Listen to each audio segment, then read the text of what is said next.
A'udzubillahi minasyaitonirrajim. Ya ayyuhalladzina amanu taqullaha wal tanzur nafsum ma qaddamat lighadin wattaqullah wal tanzur nafsum ma qaddamat lighad. Coba ada pertanyaan gini. Bila terjadi pergantian tahun, baik tahun baru Masehi maupun tahun baru Islam, menurut bapak-bapak sekalian, umur kita itu semakin bertambah apa semakin berkurang? Ini kan sebentar lagi nih ya, kurang 4 hari lagi kita akan dari tahun 2024 segera akan berpindah ke tahun 2025. Pertanyaannya, apakah nanti terjadi umur kita semakin bertambah atau semakin berkurang? Semakin bertambah umur kita. Kalau ingin selamat, satu kuncinya, semakin mendekat ke rumah Allah. Iya. Masjid itu dikatakan Baitullah. Masjid itu namanya Baitullah, rumahnya Allah. Apa ada Allah di sini? Bukan begitu maksudnya. Rumahnya Allah itu maksudnya rumahnya, tempatnya kita mengingat beribadah kepada Allah.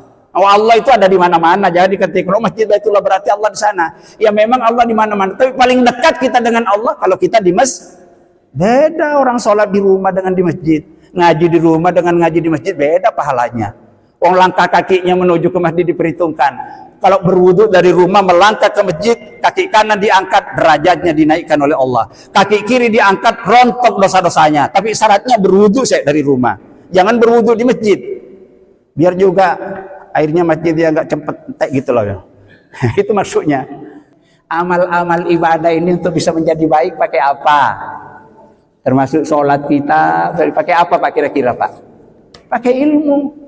Ilmu itu caranya bagaimana? Ya masjid itu salah satu fungsinya masjid adalah tempat mencari ilmu, tempat belajar Al-Quran, tempat bersilaturahmi, tempat kita menghimpun dana kita dari kita kemudian disalurkan kepada orang-orang membutuhkan begitu. Maka kalau ada masjid, masjidnya ditaruh di bank saja itu. Banyak orang-orang di sini mungkin yang sakit, anak sekolah gitu, terus gak nyantu di keliru pengurus masjidnya. Besok ditanya oleh Allah itu kan ya, buat dari umat harus kembali ke umat. Begitu.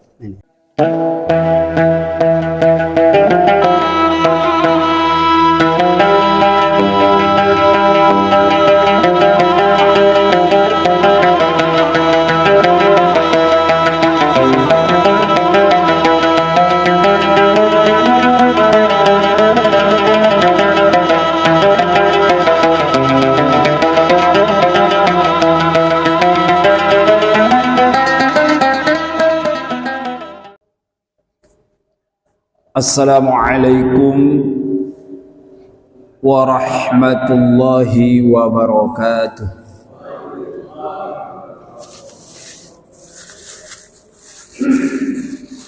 Innal hamdalillah wassalatu wassalamu ala Rasulillah wa ala alihi wa sahbihi wa mawalah. La haula wa la quwata illa billah. Wa ba'du, qala Allah subhanahu wa ta'ala fil Qur'anil aziz. A'udzu billahi minasy syaithanir rajim. Ya ayyuhalladzina amanu taqullaha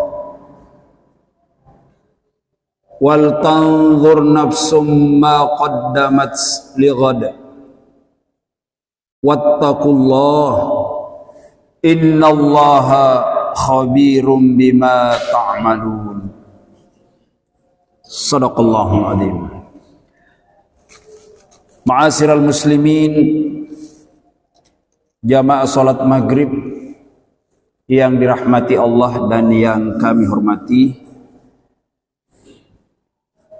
Bersyukur kita kehadirat Allah Subhanahu wa taala atas segala nikmat karunia, hidayah dan taufiknya yang tiada hentinya dilimpahkan kepada kita sekalian. Dan alhamdulillah sampai pada malam hari ini Allah Subhanahu wa taala masih berkenan memberikan umur kepada kita sekalian, sehingga tak terasa oleh kita tinggal 1, 2, 3 hari lagi kita akan mengalami pergantian tahun. Nggih. Tanggal 27 sekarang. Ya, tanggal 30 itu berakhir. Kerek telung dino ya. Oh, ada 31-nya ya. Ya.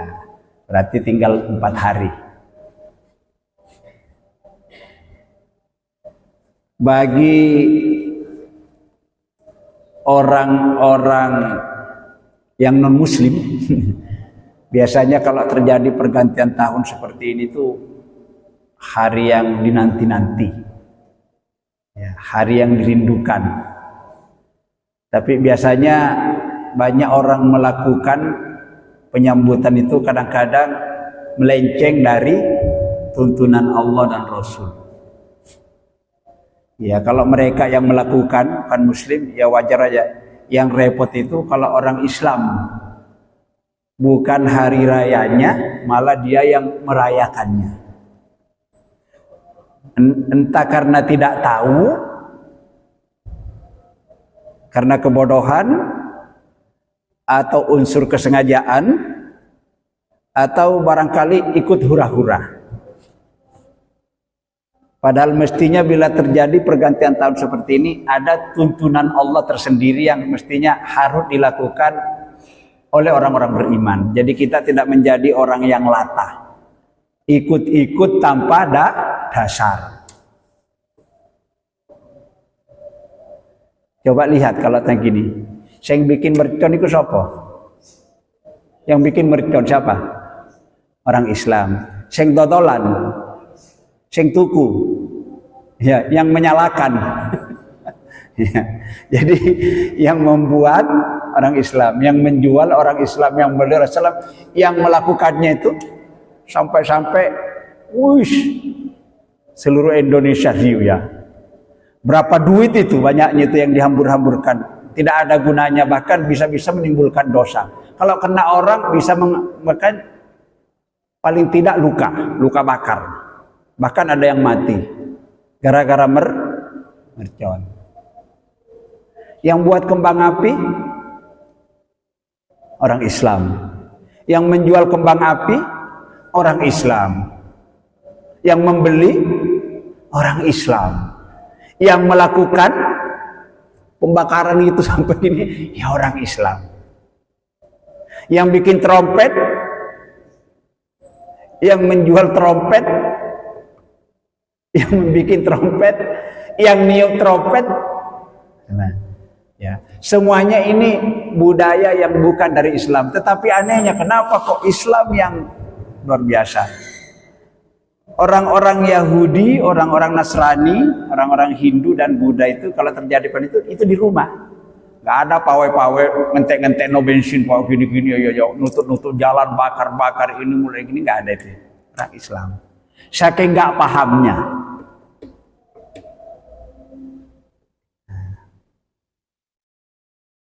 Kalau niup trompet itu budayanya siapa sebetulnya? Yahudi. Kalau bakar mercon sama kembang api, budayanya orang Majusi. Ya. Ya. Kalau niup trompet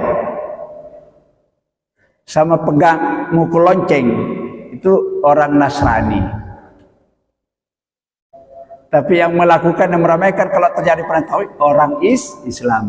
Persis kata Nabi SAW, man tashabbaha biqaumin fahuwa minhum.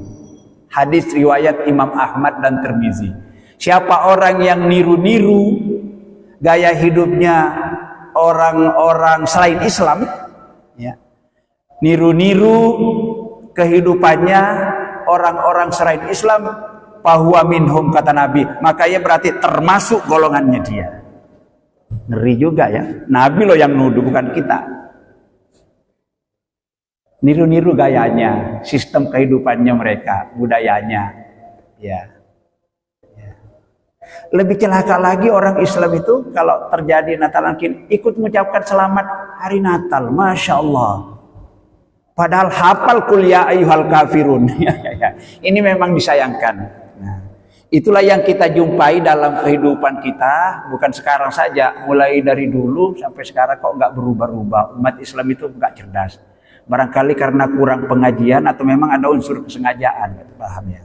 Nah, pertanyaannya, bila terjadi pergantian tahun seperti ini yang akan kita rasakan, bagaimana sikap orang-orang beriman atau apa yang semestinya dilakukan oleh orang-orang beriman kalau terjadi pergantian tahun, baik tahun Masehi maupun tahun baru Hijriah? Apa yang harus dilakukan? Harus bagaimana sikap kita? Apa seperti yang tadi itu kita gambarkan? Tentu tidak. Nah, untuk menjawab pertanyaan ini, nah, kita ikuti firman Allah. Nah, ini yang dalam Al-Quran tadi, Quran surat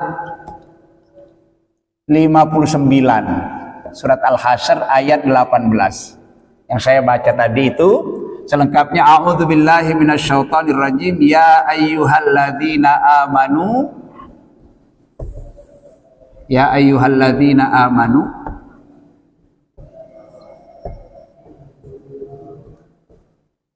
ittaqullah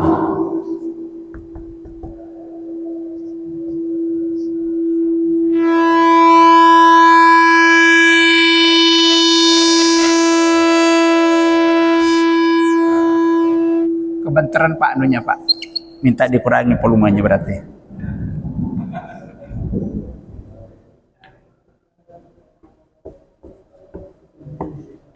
Ya ayyuhalladzina amanu taqullah, sambungannya wal tanzur,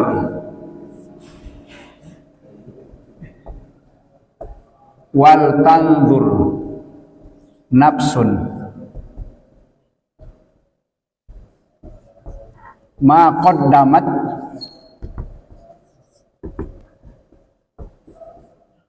li godin. Ya, sampai sini dulu Mas. Ini nanti dari ayat ini bisa kita pahami bagaimana seharusnya orang-orang beriman bersikap di dalam menyikapi pergantian tahun. Yang insya Allah satu tahun itu terjadi 2 kali.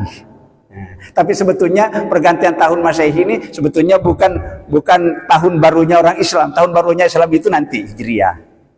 Tapi yang merayakannya yang luar biasa malah orang Islam, malah hari tahun barunya sendiri tenang-tenang saja. Maka musuh-musuh Islam itu tepuk tangan, kalau orang Islam itu kayak itu gampang dibodoh-bodohi. Nah, baik, a'udzubillahi minasyaitonirrajim. Ya ayyuhalladzina amanu taqullaha wal tanzur summa qaddamat lighadin wattaqullah wal tanzur nafsum ma qaddamat lighad. Mari kita lihat artinya. Ya ayyuhalladzina amanu, Allah berfirman, wahai seluruh orang-orang yang beriman. Wahai berarti kata seru, kata panggilan. Dipanggil, siapa yang manggil? Siapa yang dipanggil? Orang-orang beriman. Kenapa orang-orang beriman kok dipanggil berulang-ulang? Ini kan ya, orang yang memanggil Allah, yang dipanggil orang-orang beriman. Karena ayat yang seperti ini hampir 100 jumlahnya dalam Al-Quran. Kenapa orang-orang beriman kok dipanggil berulang-ulang oleh Allah? Dulu sudah pernah saya sampaikan tapi lupa. Alasannya ada 3. Orang-orang beriman dipanggil berulang-ulang sebagaimana yang kita jumpai di dalam beberapa ayat dalam Al-Quran. Alasan yang pertama, orang-orang beriman itu kadang-kadang lupa, kadang-kadang gini apa boten. Masa ada di antara kita, aku nggak pernah lupa, nggak pernah keliru? Ya enggak lah. Nah, kita ini kadang-kadang lupa, kadang-kadang keliru. Supaya tidak terlalu sering, ya, karena kadang-kadang tadi, supaya tidak terlalu sering lupa, sering keliru, dipanggil, maksudnya apa? Supaya kita ingat kembali, sadar kembali. Orang beriman, kamu nek bertahun baru itu gak bener loh kok Nikoy. Itu bukan tahun barumu. Kenapa kok kamu yang luar biasa menaik? Dipanggil. Karena kita kadang-kadang lupa, kadang-kadang keliru. Alasan kedua, kenapa orang beriman suka-suka selalu dipanggil oleh Allah? Karena orang-orang beriman itu gampang diatur. Gini apa boten? Gampang diatur. Ngantuk siang hari jam 12 dipanggil oleh Allah, ya ayyuhalladzina amanu idza nudiya lis-salati min yaumil jumu'ati fas'au ila dzikrillah wa dzarul bai'. Hai orang-orang beriman, apabila hari Jumat suara azan telah berkumandang, itu pertanda Allah memanggil engkau untuk menunaikan salat Jumat. Fas'au, bersegeralah kalian memenuhi panggilannya. Wa dzarul bai', tinggalkan seluruh pekerjaannya. Maka orang itu nek sudah azan masih bekerja haram. Kalau tidak salat Jumat sampai berharam. Maka kalau dapat rezeki nanti itu rezekinya rezeki yang haram dimakan. Apa mana nek turu? Oh. Tapi ini enggak sengaja, mudah-mudahan Allah mengampakkan. Sudah tahu dekat salat Jumat turu. Ya, ada tahu orang yang sudah turu itu. Ya. Kadang-kadang hari Jumat itu khotibnya sudah berbusa, mulutnya berkhotbah, saya turu juga kadang-kadang sampai ngiler bareng. Jangan. Akan diingatkan karena orang-orang beriman suka gitu. Suka keliru, bukan suka sih ya kalau suka ya. Kadang-kadang keliru, kadang-kadang lupa. Tapi masih punya modal orang beriman, walaupun kadang-kadang kalau dipanggil itu gampang dituturi.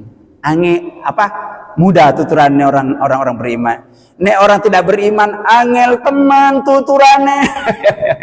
Angel dituturi pada orang beriman itu. Banyak alasan. Tapi jikalau ya hanya saja, ya itu alasannya orang beriman. Tapi kalau orang beriman itu innama qaulul mu'minina idza du'a ila Allah qalu sami'na wa ata'na. Sikapnya orang-orang beriman itu nek keliru, ya, salah jalan, diingatkan gampang, sami'na wa ata'na. Nggih, ya. Kula sampun ngrungokno dan sami'na wa ata'na, dan saya siap untuk taat. Itu orang beriman. Kalau tidak beriman, sami'na wa asaina, kami sudah mendengarkan, siap untuk melanggar. Tidak beriman. Nah itu. Makanya dipanggil. Terus yang ketiga, orang-orang beriman itu selalu dipanggil berulang-ulang dalam berbagai ayat dalam Al-Quran. Karena orang-orang beriman itu merupakan kekasih Allah. Apa artinya kekasih Allah? Kekasih Allah itu orang yang paling disayang oleh Allah. Orang yang paling disukai oleh Allah di muka bumi ini. Orang yang paling dicintai oleh Allah. Orang yang sangat diridhoi oleh Allah di muka bumi. Siapa dia? Orang-orang beriman. Insya Allah bapak-bapak dan ibu sekalian termasuk di dalamnya. Amin. Amin. Selesai satu. Sampai di sini. Ini dipanggil. Ittaqullah. Setelah dipanggil, ittaqullah. Tingkatkan takwamu kepada Allah. Karena takwa yang kita miliki itu Pak, kadang-kadang kayak listrik gitu loh. Kadang-kadang tegangannya turun, tegangan naik. Gini apa buatan? Kalau di masjid, wah takwa, luar biasa. Apalagi nek dengarkan ceramah, takwa. Tapi keluar dari masjid, kadang-kadang takwanya sudah mulai belok. Tadinya bawa sandal jelek ke rumah, pulang ngambil yang baik lah. Nek nggak sengaja ya nggak dosa, tapi kalau sengaja ikut cenderungnya nyolong ikut namanya ya. Ada nggak orang-orang kayak gini? Ada, tapi bukan di masjid kita di sini. Ya, ngono masjid itu saben dino ya sandal hilang ya. Makanya aku sekarang kali kalau ke masjid nggak pernah pakai sandal yang bagus. Aku saya ngincer soalnya. Nah, seperti itu. Nah, tingkatkan takwa kepada Allah. Ini, intinya ini sekarang. Ini yang menjadi intinya. Kalau terjadi pergantian tahun baru, apa yang harus kita lakukan? Ini kata Allah, wal tanzur nafsun. Hendaklah masing-masing orang beriman itu, wal tanzur itu artinya mau memperhatikan. Intadzara yantazur, memperhatikan, mau merenungkan dirinya, mau introspeksi diri, mau mengevaluasi dirinya. Jadi kalau terjadi pergantian tahun baru, wal tanzur nafsun, ini kita harus introspeksi. Nah, ya, merenungkan diri. Jadi bukan keluar jalan raya bakar-bakar mercon, merenung ya, merenungkan diri. Di mana kira-kira tempatnya paling bagus itu untuk melakukan perenungan diri? Di masjid. Apa namanya kegiatannya? I'tikaf. I'tikaf itu bukan cuma bulan Ramadan. Setiap saat itu kita disunatkan. Jadi bapak-bapak kalau berangkat dari rumah, ya, sudah berwudu dari rumah, masuk masjid, sholat tahiyat masjid, duduk, niat. Saya niat i'tikaf di masjid. Pak, nggak mau apa-apa itu pahalanya sudah luar biasa. Memang masjid itu tempat i'tikaf. Salah satu fungsinya masjid tempat i'tikaf. I'tikaf itu artinya perenungan diri. Ya, jadi salah orang kalau di dalam masjid itu sudah saya terus ngomong sendiri, apalagi ngomong masalah dagangan apa politik ya gak kena. Ya, masjid ini tempat merenungkan diri. Wal tanzur nafsun. Hendaklah masing-masing orang-orang beriman itu mau merenungkan dirinya, mau introspeksi dirinya, mau mengevaluasi dirinya, mau muhasabah. Nek coro Qur'annya itu muhasabah. Muhasabah ya. Muhasabah ini artinya introspeksi diri. Ini tepat ini dilakukan. Coba ada pertanyaan gini. Bila terjadi pergantian tahun, baik tahun baru Masehi maupun tahun baru Islam, menurut bapak-bapak sekalian, umur kita itu semakin bertambah apa semakin berkurang? Ini kan sebentar lagi nih ya, kurang 4 hari lagi kita akan dari tahun 2024 segera akan berpindah ke tahun 2025. Pertanyaannya, apakah nanti terjadi umur kita semakin bertambah atau semakin berkurang?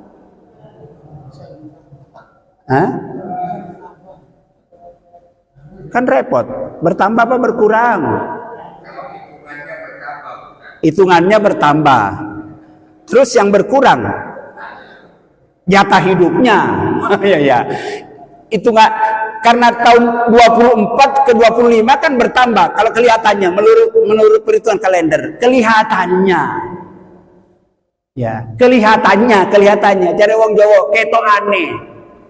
Tapi saat temennya ya, hakikatnya bukan semakin bertambah, semakin berkurang. Ibarat sebuah pohon yang kita gergaji tumbang. Begitu kita itu nggak terasa. Atau ibarat seseorang yang menempuh suatu perjalanan dari suatu tempat ke tempat yang lain. Tempat berangkat kita semakin jauh, sementara negeri yang kita tuju semakin dekat. Artinya kehidupan dunia ini semakin akan kita tinggalkan, sementara kita ke alam kubur semakin dekat. Begitu Pak. Itu yang harus kita renungkan kalau terjadi pergantian tahun. Muhasabah, merenung.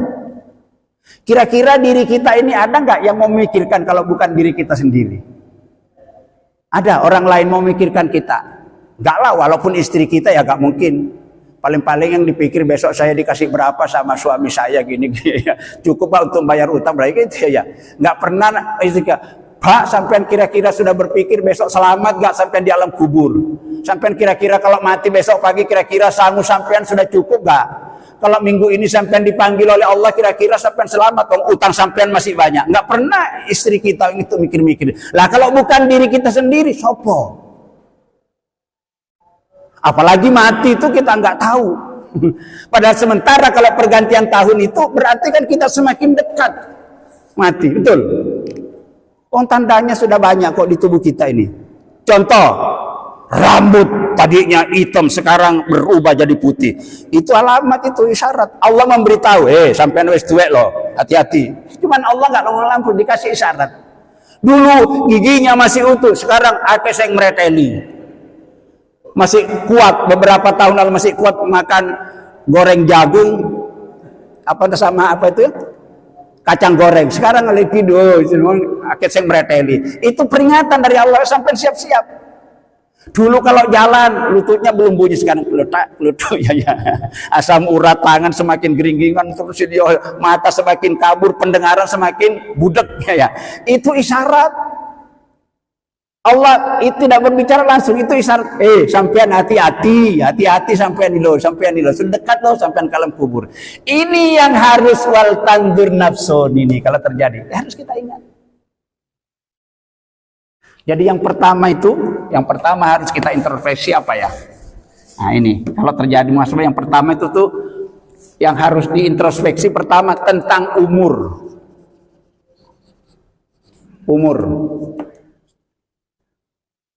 Cara mengintrospeksinya gini, sekarang umur saya sudah berapa? Pernah nggak Pak kita ngitung kayak gini? Berapa umur saya? Jangan lupa loh Pak. Sekarang umur saya berapa? Umur kamu berapa? Umur kita sudah berapa? Berapa umur yang sudah kita habiskan? Banyak mana umur kita yang sudah habis, ketinggal yang masih tersisa? Siapa yang harus memikirkan ini kalau bukan kita? Umur yang sudah habis itu kita banyak taatnya kepada Allah, atau banyak kita maksiatnya, banyak melanggar. Yang tahu hanya diri kita sendiri. Orang lain nggak mungkin tahu. Begitu Pak caranya. Umurku sekarang, memang umur nggak ada yang tahu kapan kita matinya. Tapi Allah memberikan patokan, ya Rasulullah itu patokannya. Berapa Pak umurnya Rasul? 63. Sekarang saya sudah memasuki 64. Besok tanggal Januari saya tunggu 64 ya. Sampean piro?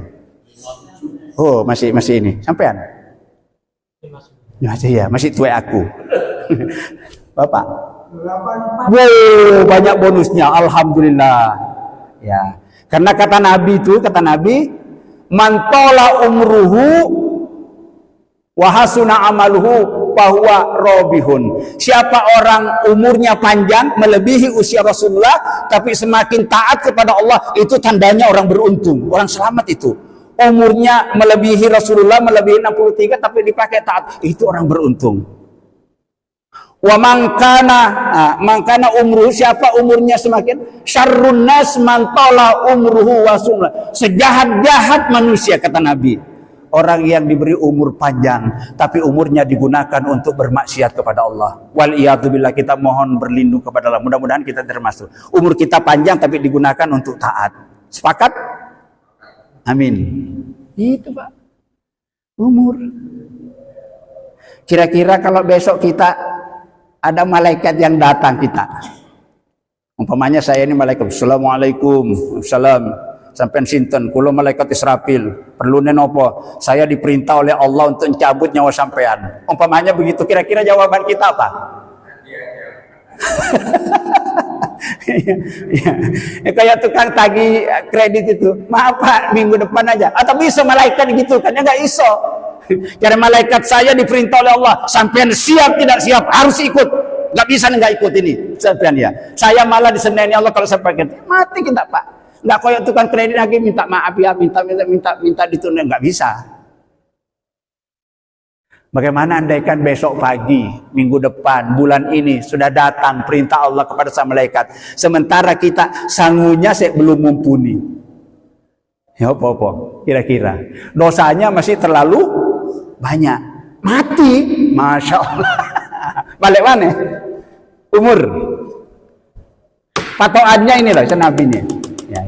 Jadi kalau sudah lebih dari sini, alhamdulillah. Kalau yang masih menuju itu ya juga ya, ayo perbaiki ya. Orang-orang beriman itu begitu.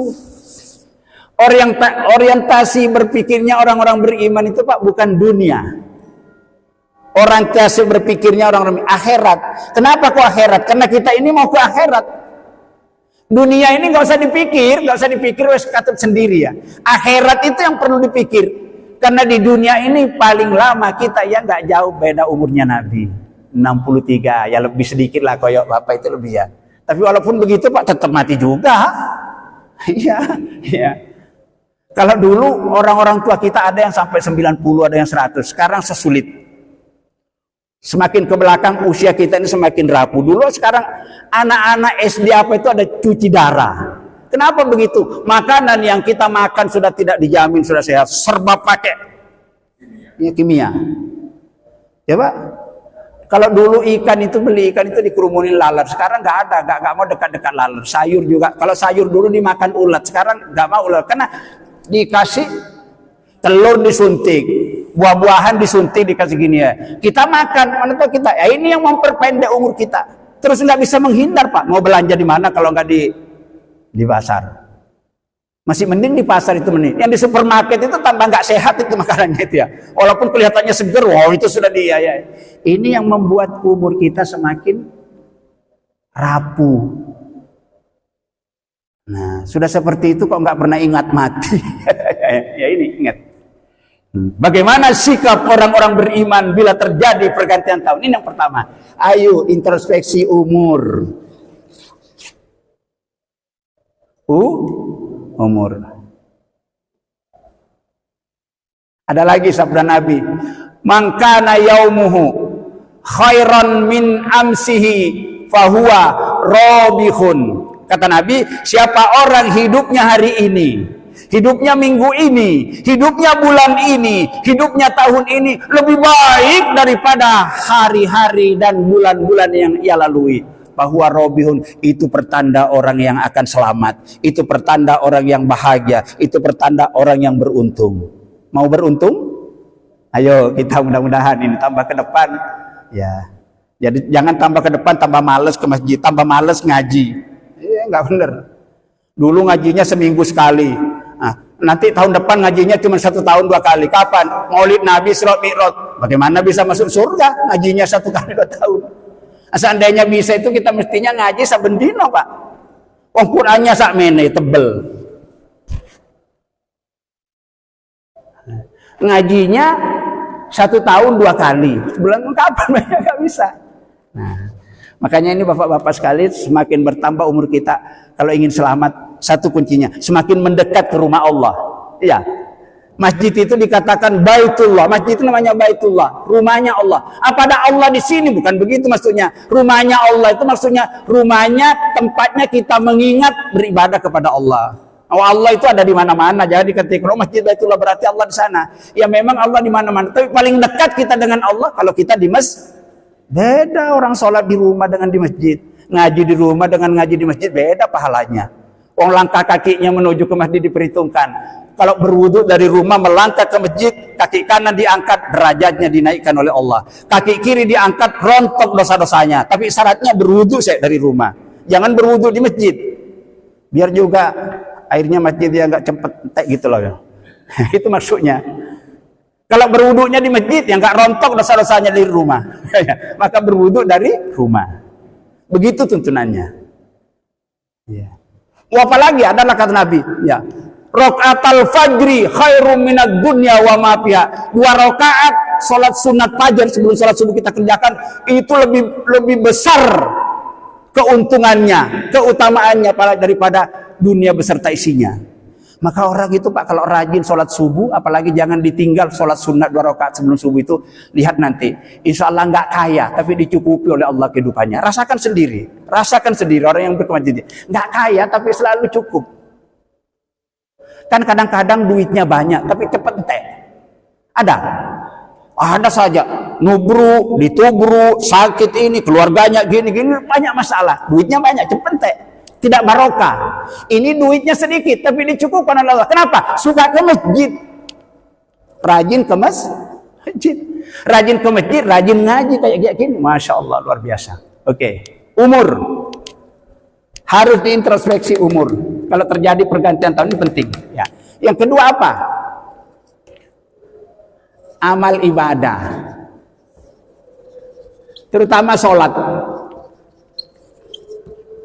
Amal ibadah introspeksi Pak. Kira-kira sekian lamanya kita melakukan sholat, apakah sholat kita ini tambah ke depan tambah baik? Sholat sunat kita tambah ke depan tambah banyak, pancet aja atau malah tambah berkurang?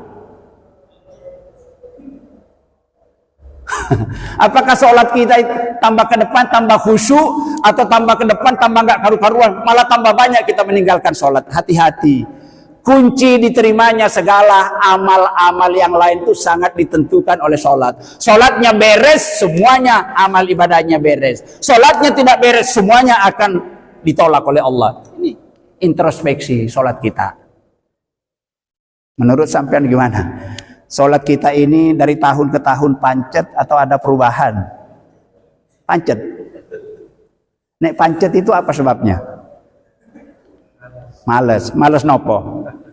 Males ngaji apa memang males ngerjakan? Hati-hati loh, orang kalau sudah tahu tidak ngelakoni itu dosanya 2 kali lipat. Sudah tahu tentang pahalanya datang ke masjid, sudah tahu pahalanya tentang sodako, pahalanya tentang ngaji, pahalanya tentang bersedekah, tapi nggak dilakoni, dosanya 2 kali lipat daripada yang tidak tahu. Tapi sampai jangan mengatakan kalau begitu nggak usah ngaji aja lah, ya salah juga. Karena kita itu Pak ya, kita tidak Islam celaka, ya kita tidak masuk Islam celaka, masuk Islam pun kalau keislaman kita nggak benar celaka juga. Kita tidak sholat celaka, sholat juga nih sholatnya nggak benar celaka juga. Siapa yang mengatakan? Allah. Fawailul lil musallin alladzina hum an salatihim sahun. Al-Maun ayat 4 sampai 5. Fawailul lil musallin, celakalah orang-orang sholat. Coba, orang sholat kok iso celaka? Apa maneh? Iya. Tidak sholat celaka, sholat juga nek sholatnya nggak benar, celaka juga. Pertanyaannya, sudah benarkah sholat kita? Ayo dijawab. Sudah benarkah sholat kita? Sudah khusyukkah sholat kita? Ya, belum. Kalau belum, jawabannya kapan mulainya menjadi benar, menjadi khusyuk? Kapan? Ya. Tambah ke depan ngajinya tambah males. Ya. Ini ngaji kayak gini penting nggak? Penting. Yang bisa merubah kita, keadaan iman kita, keadaan kualitas ibadah kita, keadaan akhlak kita, keadaan hubungan sosial kita dengan sama manusia. Yang bisa merubah itu dengan ilmu. Dengan ilmu. Caranya ilmu. Bagaimana? Harus ngaji. Nggak ngaji ya nggak bisa. Nggak bisa berubah keadaannya kalau nggak ngaji. Karena Quran itu petunjuk Pak. Ini isinya Quran ini petunjuk. Hudan itu petunjuk, pedoman. Nek dipelajari, kalau ditaruh saja di rumah ya masa Quran bisa ngomong dewe, nek nggak diomongkan. Al-Quran itu baru bisa bicara kalau dibaca kayak gini, dibaca baru ngomong. Kalau diwaca ini nggak tahu artinya ya kurang bermanfaat kok. Cuman nggak rugi karena dapat pahala. Cuma bukan saya tidak mengatakan kurang bermanfaat, kurang beruntung, masih banyak kurangannya karena cuma dibaca dapat pahala. Kalau bisa itu dapat pahala, dapat ilmu, dapat petunjuk, itu Pak caranya Quran. Maka caranya harus begini. Kalau perlu ditulis di papan dijelaskan. Cuman memang tidak semua ustadz itu bisa seperti ini. Ya. Karena keterampilan menulis juga itu. Saya insya Allah kalau walaupun nggak baca Quran sampai saya ngocok sampai jangan sebenarnya, saya suruh nulis nggak salah. Kenapa? Saya tahu caranya menulis huruf Al-Quran. Ini huruf ini bisa disambung, ini tidak disambung. Ini tahu kita ilmunya. Tidak semua ustaz bisa begitu. Saya ditanya orang, kenapa Pak Hayi kok nggak melihat Quran kok bisa menulis? Ya karena tahu ilmunya. Ya, membaca Al-Quran dengan benar tahu ilmunya, ilmu tajwid namanya. Maka saya kalau sholat nggak pernah diprotes orang, tapi kalau yang lain itu kok sholatnya panjang pendeknya nggak benar. Lah ini semuanya butuh ilmu. Membaca Al-Quran itu ada ilmunya, namanya ilmu tajwid. Ya. Kalau orang nggak pernah belajar ilmu tajwid, yakin pasti salah. Apalagi kalau jadi imam. Jangan dikira makmum di belakang itu bodoh semua. Banyak yang pintar bacaannya. Imamnya bisa ghairil terus ghairil dibaca khairil. Ghairil maghdubi alaihim waladhdallin ditambahin huruf Pak. Banyak kayak gitu. Ya. Tapi kalau tidak ada yang lain apa boleh buat? Ini kita mau sholat maghrib, imamnya yang biasa gak teko. Ono imam saonoe, bacaannya nggak bagus. Apa kita mengatakan mulai sholat di rumah masing-masing, imamnya nggak teko? Apa begitu? Apa tetap sholat dengan imannya seadanya? Tetap sholat. Iya begitu. Mau Jumatan, khotibnya nggak teko, sakit. Nggak ada yang bisa jadi khotib, hanya bisa membaca seadanya ya. Bacaannya belum bagus. Jangan mengatakan mulai sholat Jumat di rumah masing-masing, imamnya nggak boleh gitu. Sholat padanya. Insya Allah Allah akan menyempurnakannya. Nek nggak ono maneh. Tapi kalau masih ada ya siapa yang paling pantas menjadi imam? Ketika Nabi ditanya, orang yang paling bagus ngajinya, paling bagus baca Qur'annya, pasti nih membaca Qur'an. Tidak mengatakan Bismillahirrahmanirrahim. Enggak ono titik kok rohim. Rohim kok dibaca rohim. Ya itu gitu Pak caranya. Maka kembali lagi belajar. Pertanyaannya, amal-amal ibadah ini untuk bisa menjadi baik pakai apa? Termasuk sholat kita pakai apa Pak kira-kira Pak? Pakai ilmu. Ilmu itu caranya bagaimana? Ya masjid itu salah satu fungsinya masjid adalah tempat mencari ilmu, tempat belajar Al-Quran, tempat bersilaturahmi, tempat kita menghimpun dana kita dari kita kemudian disalurkan kepada orang-orang membutuhkan begitu. Maka kalau ada masjidnya ditaruh di bank saja itu. Banyak orang-orang di sini mungkin yang sakit, anak sekolah gitu, terus gak nyantuni, keliru pengurus masjidnya. Besok ditanya oleh Allah itu kan ya, buat dari umat harus kembali ke umat. Begitu. Berikutnya, ini amal ibadah kita yang perlu kita perhatikan tentang dosa. Dosa-dosa. Introspeksi dosa-dosa kita. Kira-kira saya dengan sampean ini aman nggak kira-kiranya? Apakah kita ini ada nggak saya dengan sampean yang kira-kira tidak punya dosa? Kalau sampean ngomong aku nggak punya dosa, pasti orang lain tak percaya. Kita ini pasti dosa. Kenapa kita banyak dosa? Asalkan mata kita melek itu apa yang dikomentari, betul? Dikomentari ini lo kok gini, ini salah, ini salah. Kita ini kalau mencari kesalahan orang pinter, ketemu semua itu. Ya. Tapi kalau kesalahannya sendiri, mari ditutupi lagi. Itu manusia begitu. Orang-orang beriman pun ada juga yang begitu.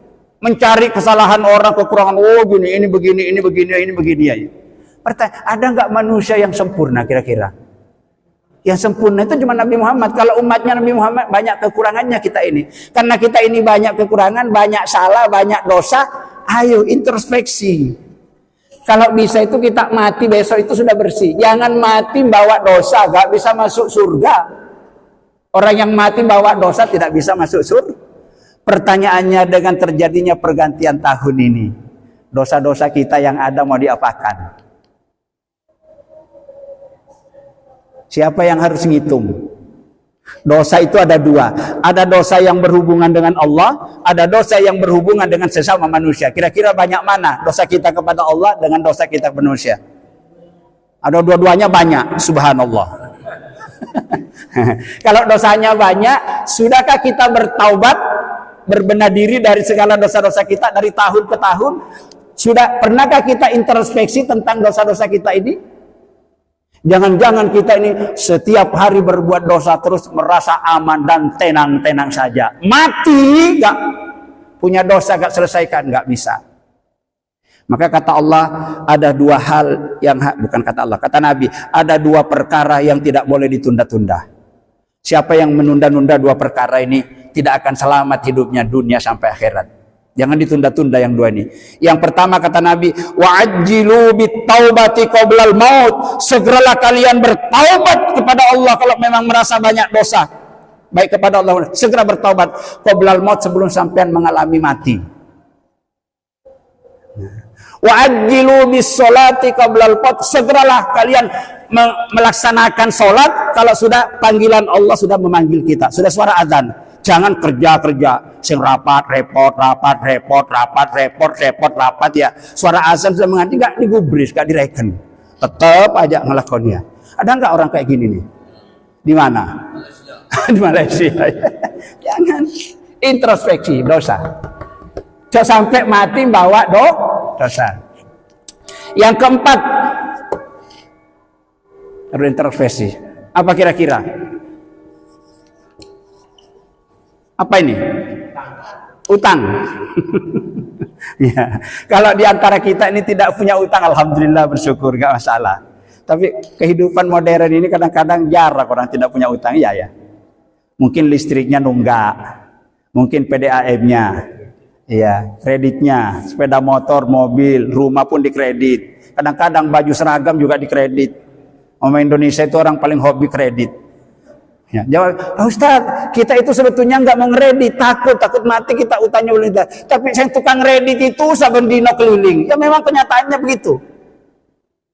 Kadang-kadang kita sengaja dijebak. Nanti kalau sudah gini ditumpukan ditagih, tiba-tiba apa yang datang yang serem itu, kadang-kadang itu berlima datang nagih itu padahal kaki. Apa cenderung itu? Dep. Takut itu dibuat kayak gitu sampai tengkar. Aku beberapa kali didatangi. Katanya anak saya gini pada ini ya, sampai naik balik mana lagi nih tak pentung sampean. Saya perlihatkan palu besi di rumah. Sampai kembali lagi tak pentung sampean. Jangan coba-coba kesini. Akhirnya takut Pak Jaya. Ya, kita dipokso-pokso. Depletor itu hati-hati. Kata Nabi, kalau orang punya utang nggak bisa masuk surga. Bahkan Nabi itu kalau mau nyolatin jenazah, yang ditakut dulu. Ini si fulan ini ono utangnya enggak? Ono ya Rasul. Siapa yang bertanggung jawab mau Rasul tanya? Kalau dia mau, Rasul gak mau nyelatkan. Saking pentingnya Pak. Makanya ayo sebelum mati mau pergantian tahun ingat utang. Berupaya kalau tahun yang lalu nggak bisa melunasi. Yuk tahun ini kita lunasi utang kita. Takut mati punya utang. Apalagi bahasanya orang tuh naik ngutang baik dulure dewe itu kadang-kadang dienteng-entengkan untuk membayarnya. Sudah punya nggak apa-apa yang dulurku kok, kakakku nggak mungkin ya. Betul. Iya, ada orang kayak gitu di Malaysia biasanya. Ya, utang penting ini.